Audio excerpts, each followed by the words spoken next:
Bismillahirrahmanirrahim. Di part keempat revisi ini kita akan mulai mengentry analisis bukti transaksi kita di part sebelumnya. Dan yang paling pertama akan kita bahas dan akan kita latihankan adalah bagian purchase jurnal atau jurnal pembelian. Sedikit mengulas di mana arti dari purchase jurnal adalah jurnal pembelian, yaitu jurnal untuk mencatat setiap transaksi pembelian yang kredit. Jadi kita akan memilih dari 21 transaksi yang kemarin, kita akan pilih dari dokumen 1 sampai dengan dokumen 21. Kita akan pilih mana saja yang termasuk ke purchase jurnal. Nah, di sini di jurnal ini ada kolom-kolomnya. Yang pertama ada kolom tanggal atau date. Di sini diisinya tanggal sama bulannya saja. Kenapa? Karena di sini sudah ada tahunnya. Nah, ini. Jadi kalau di sini bulannya, misal Desember, di sininya tanggalnya misalnya tanggal 1.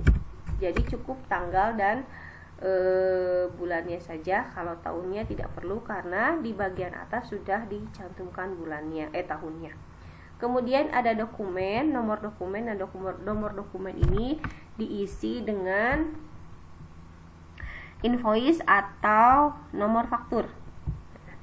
Di description ini diisi dengan nama perusahaan atau nama supplier kita. Kemudian merchandise inventory diisi dengan nominal pembelian barang kita. VAT-in ini adalah pajak pada saat kita membeli barang dari supplier. Kemudian ini ada di kolom debit ya, ini masih di kolom debit. Jadi ada kolom debit, ada kolom kredit. Di kolom debit ada merchandise inventory diisi dengan jumlah nominal barang yang kita beli. Ini diisi dengan pajak. VAT-in diisi dengan pajak. Kemudian other di sini kalau misalnya ada diskon boleh diisi di sini.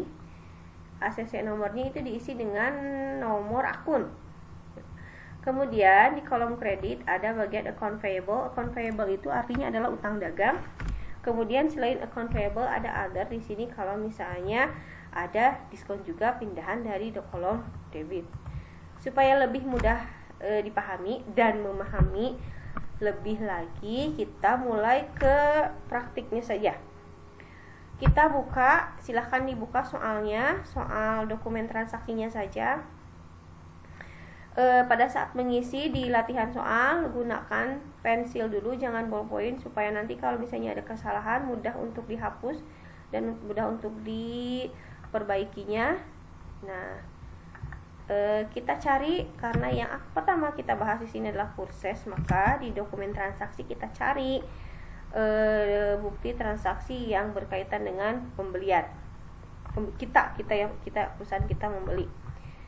Nah, dokumen 4, dokumen 5. Nah, masuk ke dokumen 5. Di dokumen 5 karena kita sudah menandainya sejak awal, sudah dipastikan dokumen ini adalah purchase jurnal.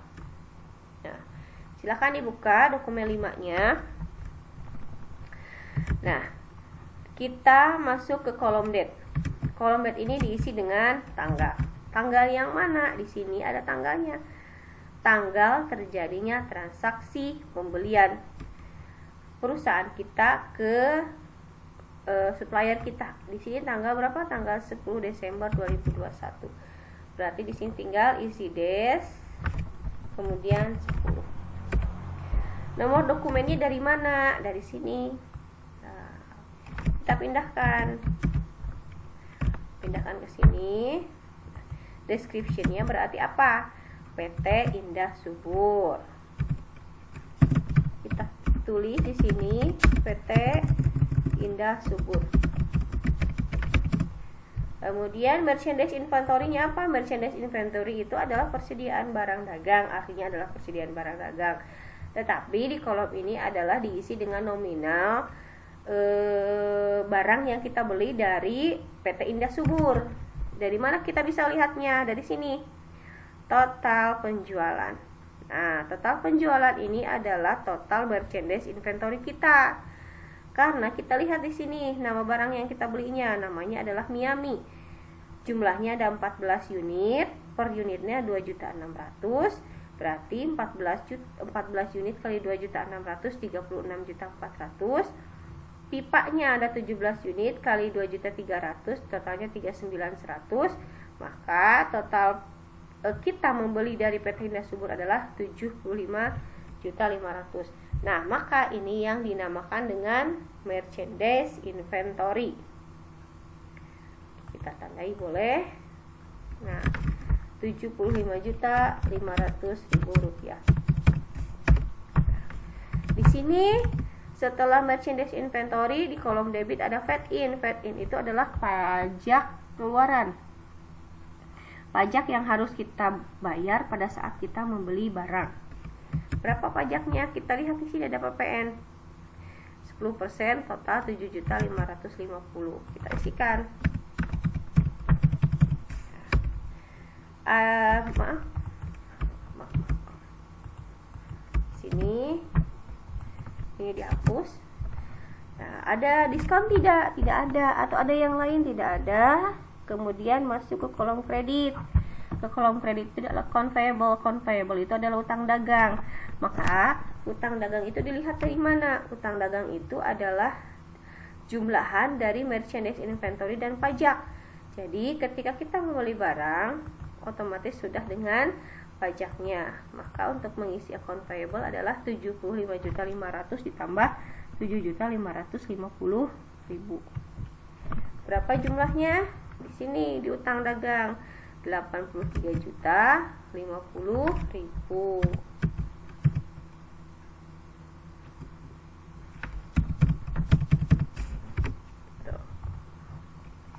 Kita cari lagi purchase journal di dokumen, di file dokumennya. Purchase journal, sales journal, purchase. Oh maaf, PT Cash. Nah, ini ada PT Maritim Jaya. Nah, di sini tinggal dipindahkan tanggal berapa? 23 Desember. Nomor fakturnya adalah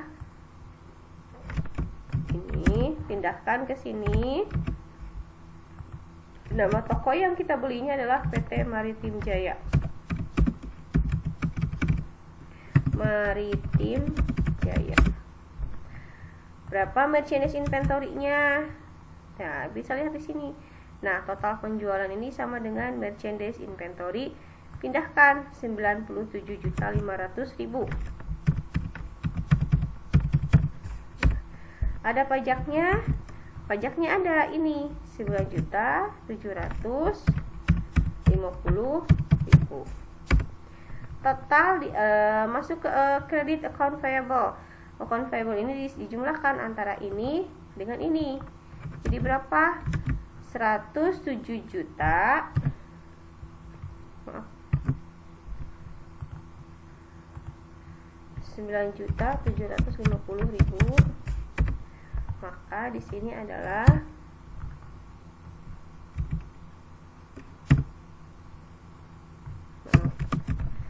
107.250.000. Kemudian kita cari lagi.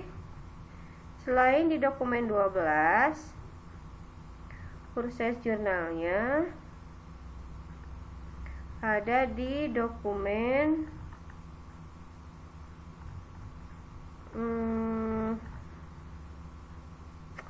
dokumen 20. Nah, PT Jaya Abadi, kita membeli barang dari PT Jaya Abadi. Tanggal berapa? 30 Desember.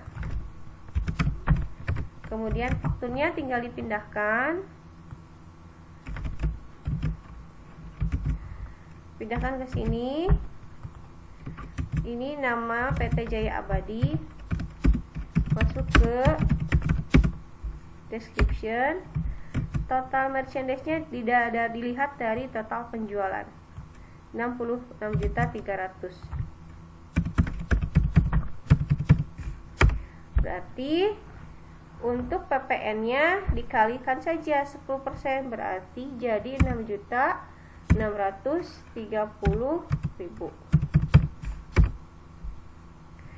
Maka total di sini adalah 72.930.000.